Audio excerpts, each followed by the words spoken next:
Now I am going to present this screen and we will talk about the plasma membrane. The plasma membrane is the membrane which is also called as biological membrane. This biological membrane is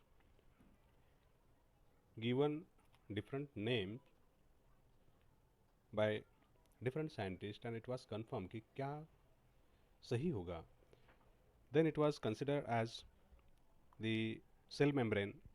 Whatever membranes are there, all are cell membrane, but that limits the boundary of the cytoplasm will be called as plasma membrane. या फिर it will be called as plasma lemma. This was confirmed by Plough in 1931 because the membranes are covered. Membranes are covering of rest of the organelles which are found in the cytoplasm. For example, endoplasmic reticulum, thylakoid, even some cell organelles like mitochondria, vacuole. These are covered by membrane. Some are covered by double membrane and some are covered by single membrane. Mitochondria and plastids, nucleus, these are covered by double membrane, and rest of the organs, cell organelles, are having single membrane covering. Okay. Even they have some name. They are given some names, specific name. For example, what is tonoplast? Tell me, what is tonoplast? Yes, student? Membrane of vacuole. Cell membrane of vacuole. Vacuole double membrane. Yes, yes. The membrane of vacuole. Vacuole membrane name sir. Yes, membrane of vacuole. You are correct. Vacuole के membrane का नाम है tonoplast. Nuclear envelope, ये नाम है nuclear membrane का. Okay. So certain names were also assigned to the membrane. Now उसके आगे की इंफॉर्मेशन हम लोग लेंगे. Plasma membrane is a thin calcified pliable film like structure that occurs both extracellularly or around the protoplast of the cells and intracellularly or inside the cytoplasm of the most cell. इस membrane को बाद में नाम दिया plasma lemma. So what is that plasma lemma? Plasma lemma separates the cell protoplast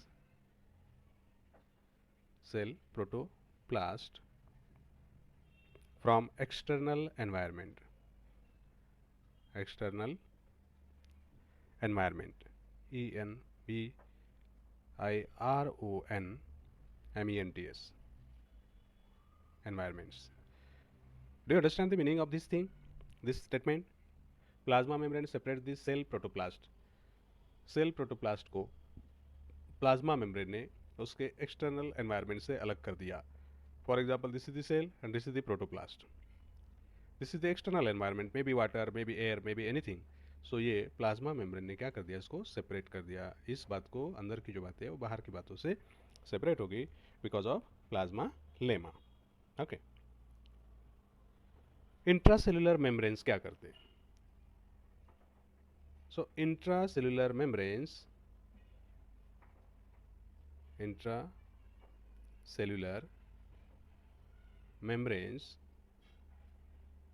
what are intracellular membranes? What do you think? What are intracellular membranes? The membranes of organelles. Okay. Intracellular membranes separate. क्या separate करते हैं? The cell organelles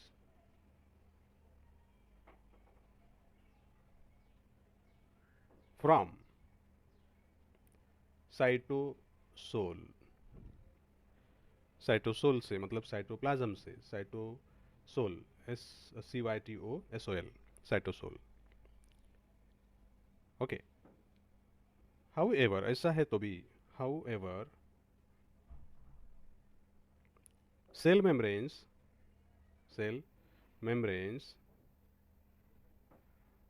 do not isolate.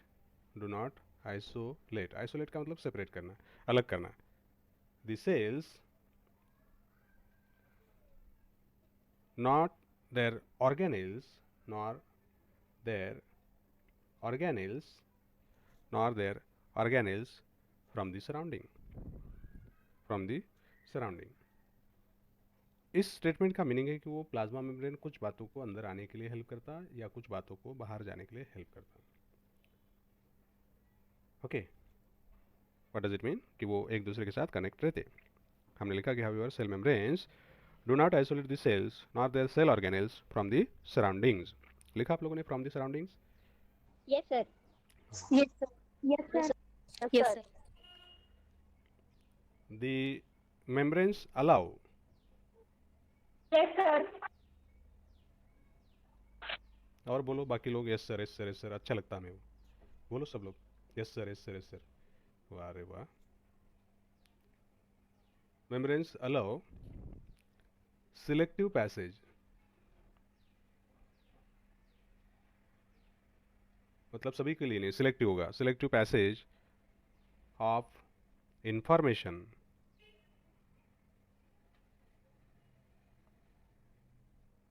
Information भी यहाँ से वहाँ तक पहुँचा देता है membrane. And materials across them. And materials across them. Membrane से इधर इंफॉर्मेशन जा सकती, उधर इंफॉर्मेशन जा सकती. मटेरियल इधर जा सकता, मटेरियल इधर भी जा सकता. इसका मीनिंग है कि ये कंप्लीट आइसोलेट नहीं करते, तो ये इंफॉर्मेशन के जरिए एक दूसरे के साथ, उनके एनवायरनमेंट के साथ जुड़े रहते. ये उसका मीनिंग हुआ. अगर ऐसा नहीं होता तो फिर सेल इतना अच्छा व्यवहार, इतना अच्छा कम्युनिकेशन एनवायरनमेंट के साथ नहीं कर पाती. ओके, सो इसकी वजह से उसको हेल्प हो रहा. This helps in number 1 maintaining orderliness inside the protoplast as compared to disordered external environment. Number 1 क्या है? मेंटेनिंग, ये एन है, maintaining orderliness inside the protoplast as compared to disordered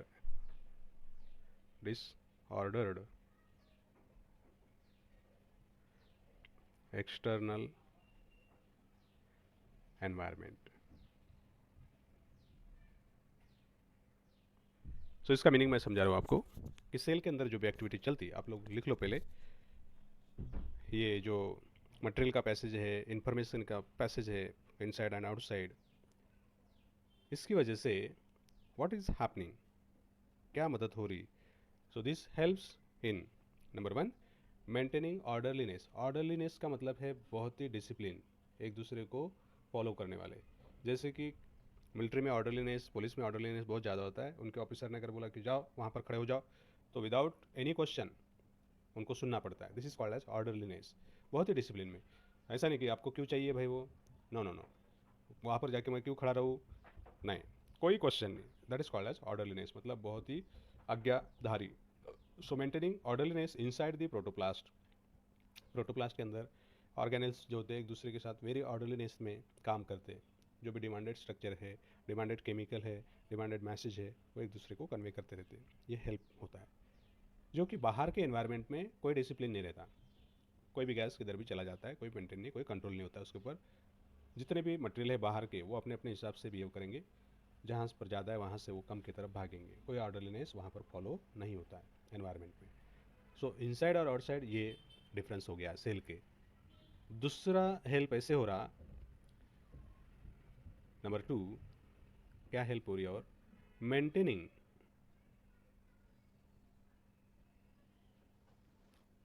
somebody is having mic on, बंद कर दो, किसी का mic on हो गया by mistake. Maintaining distinctive chemical and physiological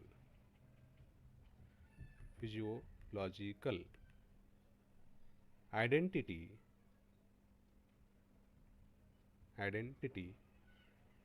of different cell organelle, different cell organelles.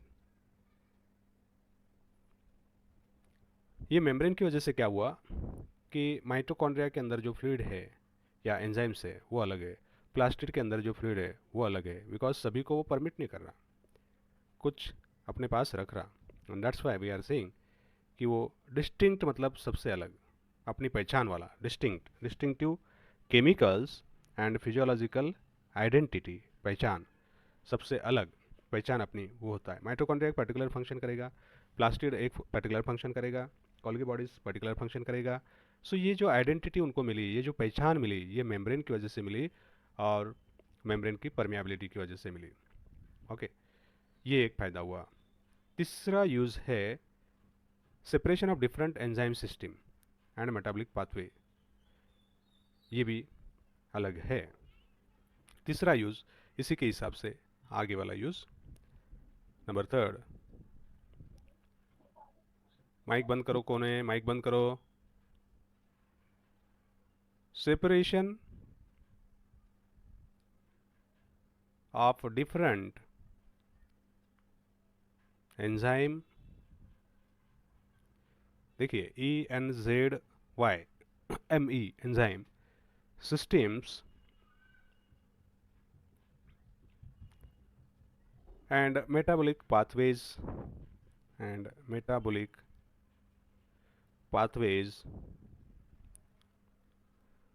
carried out by or catalyzed by them,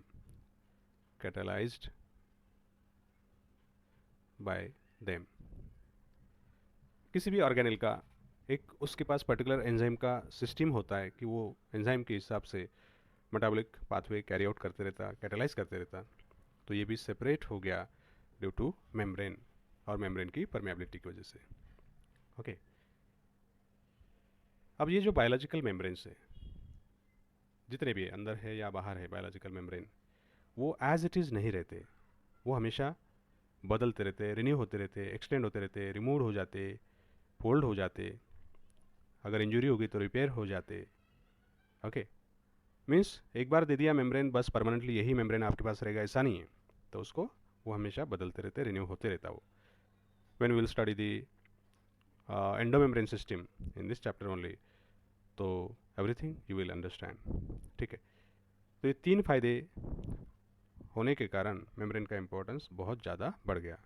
ठीक है, biological membranes are not static, मतलब वो हमेशा बदलते रहते। Biological membranes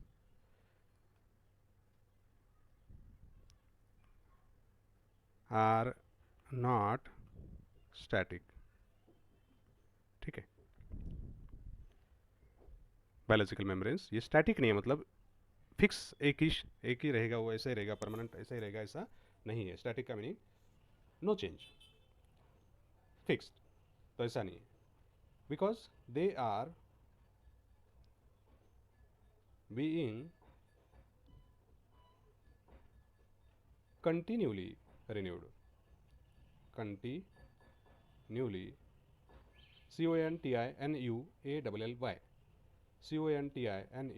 CONTINUALLY, CONTINUALLY, continually renewed। Renew मतलब नया, पुराना निकाल के नया बनाना, एक renewed. Extended, what is the meaning, उसको बढ़ाया जाता, अगर वो कम है तो बढ़ाया जाए। रिमूव्ड, निकाला जाता।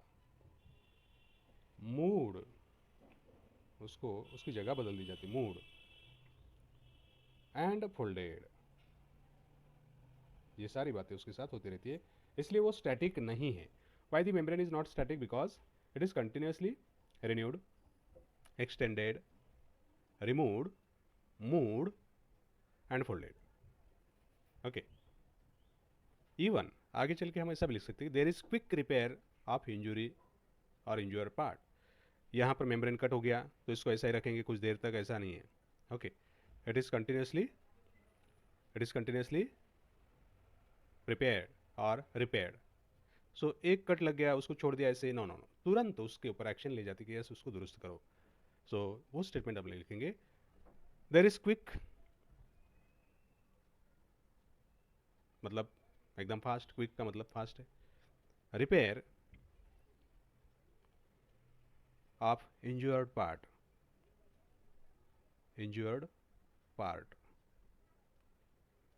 या पार्ट्स, ठीक है, ये होते रहता मेम्ब्रेन के साथ। और क्या होते रहता, why it is not static, exchange of membranes, exchange, एक दूसरे का मेम्ब्रेन एक दूसरे को दिया जाता, exchange of membranes also occur, also occurs between different parts,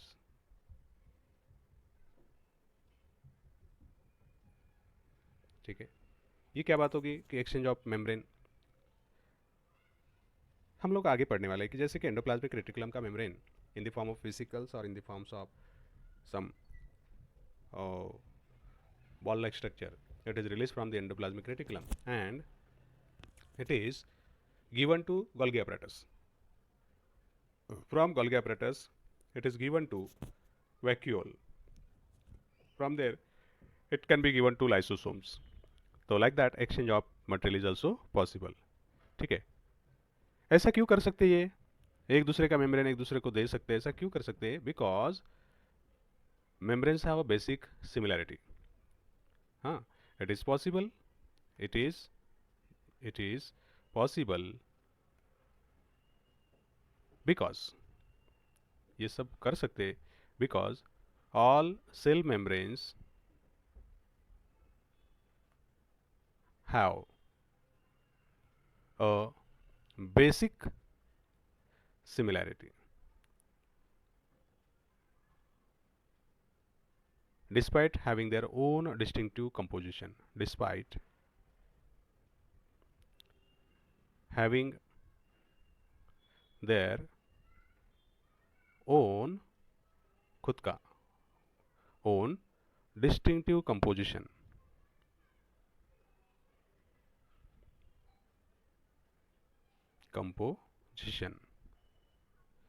ठीक है, डिस्टिंक्टिव कंपोजिशन, अपना अलगपन रख के भी, अपना खुद का अलगपन रख के भी वो एक दूसरे को अपना मेम्ब्रेन शेयर कर सकते, बिकॉज एक बेसिक जो स्ट्रक्चर होता है वो सिमिलर होता है।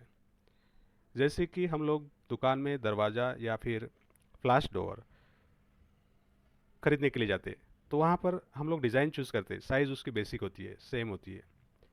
ऐसा ही मेम्ब्रेन का भी एक बेसिक स्ट्रक्चर होता है जिसकी वजह से वो एक्सचेंज कर पाते, मतलब एक रूम का दरवाज़ा दूसरे रूम को हम बिठा सकते, इतनी सिमिलरिटी वहाँ पर साइज़ के बारे में होती है। वैसा इसका भी बेसिक स्ट्रक्चर वेरी सेम होता है। देयरफॉर एंडोप्लाज्मिक रेटिकुलम से निकला हुआ मेम्ब्रेन गोल्गी apparatus को जाके अटैच हो जाता, उसका मेम्ब्रेन बन जाता। गोल्गी apparatus का मेम्ब्रेन लाइसोसोम का मेम्ब्रेन बन सकता, वैक्यूल का मेम्ब्रेन बन सकता। So it is possible because इसका बेसिक जो स्ट्रक्चर है वो सेम है, ठीक है, वेरी सेम होता है। अब इस मेम्ब्रेन में क्या क्या होता है, what are the possible structure there, तो इसके बारे में जानकारी लेते थोड़ी सी। अपीयरेंस ऑफ मेम्ब्रेन, कैसे दिखता, या फिर मेम्ब्रेन अपीयरेंस,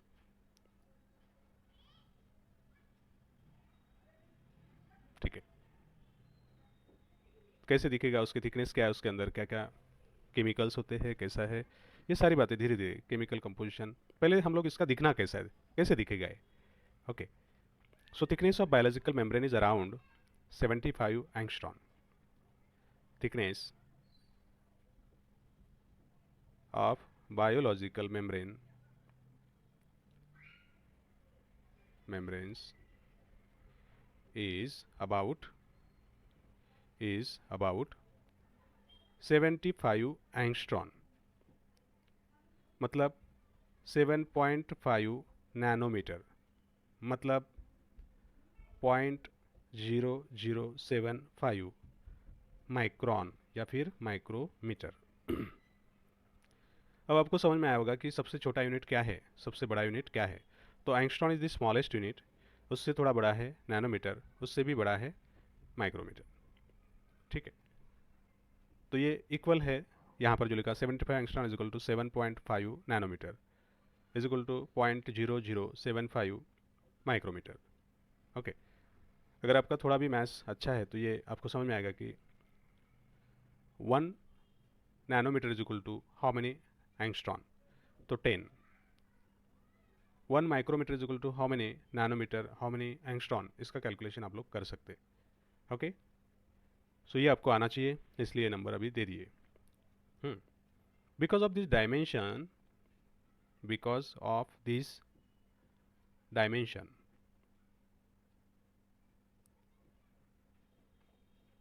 डायमेंशन मतलब क्या, थिकनेस, एरिया एटसेट्रा एटसेट्रा, इसको डायमेंशन बोलते हैं। दे आर नॉट विजिबल, ये इतने पतले हैं, दे आर नॉट विजिबल, दिखाई नहीं देते, under optical microscope, optical microscope. ठीक है, माइक्रोस्कोप के सर अंदर विजिबल के बाद क्या है? Under, UNDER, under optical microscope. ठीक है, क्योंकि इसको देख, अगर इस माइक्रोस्कोप को किसी चीज़ को देखना है तो उसका रिजोल्यूशन पावर मिनिमम 0.25 माइक्रोमीटर होना चाहिए। ठीक है, लेकिन ये तो बहुत ही छोटा है, 0.0075 माइक्रोन है, देयरफॉर ये विजिबल नहीं होगा इसके अंदर। ठीक है, ये जो माइक्रोस्कोप है इसका रिजोल्यूशन पावर मतलब ये कौन सी चीज़ें देख सकता, तो 0.25 माइक्रोन के ऊपर की, उससे ज़्यादा वाली। ओके, लेकिन इसका जो प्रेजेंस है, ये प्लाज्मोलिसिस की वजह से, सेल के बस्टिंग की वजह से इसको देख सकते हैं हम लोग। ओके, बट अगर इलेक्ट्रॉन माइक्रोस्कोप का यूज़ किया तो वह उसका रिजोल्यूशन है 5 to 10 एंगस्ट्रॉन, 5 एंगस्ट्रॉन वाली चीज़ें भी वो देख ले सकता। तो वहाँ पर जब देखा इसको तो उसका स्ट्रक्चर ट्राइलैमिनार, ट्राइपार्टाइट ऐसा लगा। So this thing we have to write कि however their presence means membrane का presence, their presence was inferred, inferred मतलब फिक्स कर दिया गया कि यस ये होते हैं, inferred long before their observation, long before their observation, उनको देखा तो नहीं लेकिन वो होते हैं, ये this is called their observation. देखा नहीं गया, हाँ उनको देखा नहीं गया लेकिन उनको होते हैं वो, समथिंग इज देयर। हवा हम लोग देख नहीं पाते लेकिन हवा होती है, ये हम लोग महसूस कर सकते हैं, ऐसा महसूस किया गया, इन्फर्ड किया गया। किस बात की वजह से? Due to plasmolysis. ये एक प्रोसेस है प्लाज्मोलिसिस, जो कि प्लाज्मा मेम्ब्रेन दूर हो जाता सेल वॉल से, तो ये प्लाज्मोलिसिस है। Busting of animal cell, animal cell bust हो जाती है, busting of animal cells. Okay, ठीक है, तो इसकी वजह से वो होते हैं, ये देखा गया, मतलब ये महसूस किया गया। Cell membranes are visible under electron microscope, cell membranes are visible, दिखाई देते वो, under electron microscope, electron microscope. Microscope क्योंकि इनका रिजोल्यूशन कितना है, मतलब ये यहाँ पर हमें कौन सी चीज़ें दिखाई दे सकती, that is called resolution power. इसका रिजोल्यूशन पावर कितना है इलेक्ट्रॉन माइक्रोस्कोप का, ऐसा क्वेश्चन आप किसी ने पूछा कि resolution power of electron microscope कितना है, तो वो रिजोल्यूशन पावर है 5 angstrom to 10 angstrom, so we can write 5 to 10 angstrom, ये होता है रिजोल्यूशन पावर। और जो अपना ऑप्टिकल माइक्रोस्कोप है उसका रिजोल्यूशन पावर कितना है, ऑप्टिकल माइक्रोस्कोप उसके ब्रैकेट में लिख लो आप लोग 0.25 माइक्रोमीटर, उसके ब्रैकेट में लिखो। ओके, फिर इसको देखा गया इलेक्ट्रॉन माइक्रोस्कोप के अंदर, इलेक्ट्रॉन माइक्रोस्कोपी की जब इन्वेंशन हुआ उसके बाद ये देखने को मिला हमें under electron microscope, under electron microscope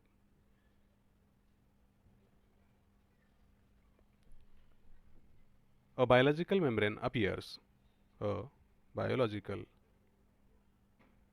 membrane appears. कैसे दिख रहा? To be tripartite. To be tripartite या फिर उसी को बोलेंगे trilaminar. Trilaminar means made up of 3 layer. Trilaminar का मतलब made up of 3 layer. Tripartite मतलब made up of 3 parts. So इसको ब्रैकेट में लिखो, made up of 3 layers. Made up of 3 layers. ठीक है, ऐसा उसको देख सकते हैं हम लोग. हाँ, अब इस प्लाज्मा मेम्ब्रेन को जब देखा गया तो इसमें अलग अलग इलेक्ट्रॉन डेंस एरिया देखने को मिले. ट्राइपार्टाइट ये नेचर है. इसमें lipid bilayer membrane and proteins. इसकी डायग्रामेटिक रिप्रेजेंटेशन लगभग कैसे दिख रही होगी वो मैं आपको डायग्राम निकाल के दिखा देता हूँ. प्लाज्मा मेम्ब्रेन की डायग्राम इलेक्ट्रॉन माइक्रोस्कोप के अंदर कैसी दिखी होगी. ये एक layer outer electron dense layer और ये दूसरा लेयर है इनर इलेक्ट्रॉन डेंस लेयर. यहाँ पर इलेक्ट्रॉन की संख्या बहुत ज़्यादा दिखाई दी और बीच में मिडल इलेक्ट्रॉन ट्रांसपेरेंट एरिया है. ये डेंस है, ये भी डेंस है और ये ट्रांसपेरेंट है. ऐसा वो दिखा और इसको प्लाज्मा मेम्ब्रेन या फिर प्लाज्मा लेमा. और अंदर क्या है, साइटोप्लाज्म. ये वाला cytoplasm, this is cytoplasm.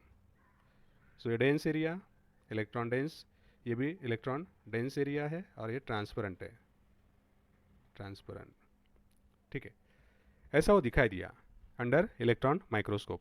Electron की डेंसिटी कहाँ पर ज़्यादा है, तो 2 हिस्सों में ज़्यादा है और 2 हिस्सों के बीच में एक इलेक्ट्रॉन ट्रांसपेरेंट एरिया है. Electron transparent.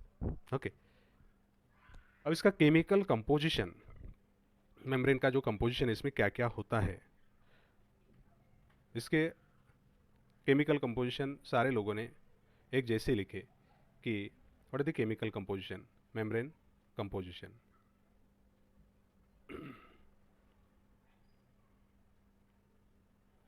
मेम्ब्रेन का जो कंपोजिशन है वो ऐसा है कि 3 types of chemicals were found there. Proteins, lipids and carbohydrate. Okay, protein content varies from. Protein कितना होगा, 44 to 76%. लिपिड कितना होगा, मतलब फैटी कंटेंट, ये होगा 20 to 53%. एंड कार्बोहाइड्रेट का कंटेंट कितना होगा, तो इट विल बी 1 to 8%. ठीक है, अब इनके जो रेशियो है, रेशियो पूछा जाता है कि what is the ratio of protein and lipid. ठीक है, so protein to lipid ratio RATIO ratio between protein to lipid. Protein is to lipid. So it can be 0.8:1 to 1 to 4:1. ठीक है, यहाँ से मतलब 0.4:1 ऐसा भी ये रेशियो आपको मिलेगा. सो प्रोटीन कम है, लिपिड ज़्यादा है. इसका मीनिंग ये हुआ, देखिए 0.8 और 1, 0.4:1. ठीक है, ये उसका रेशियो है. और इसके अंदर जो लिपिड्स मिलते वो लिपिड्स हैं, most of the lipids are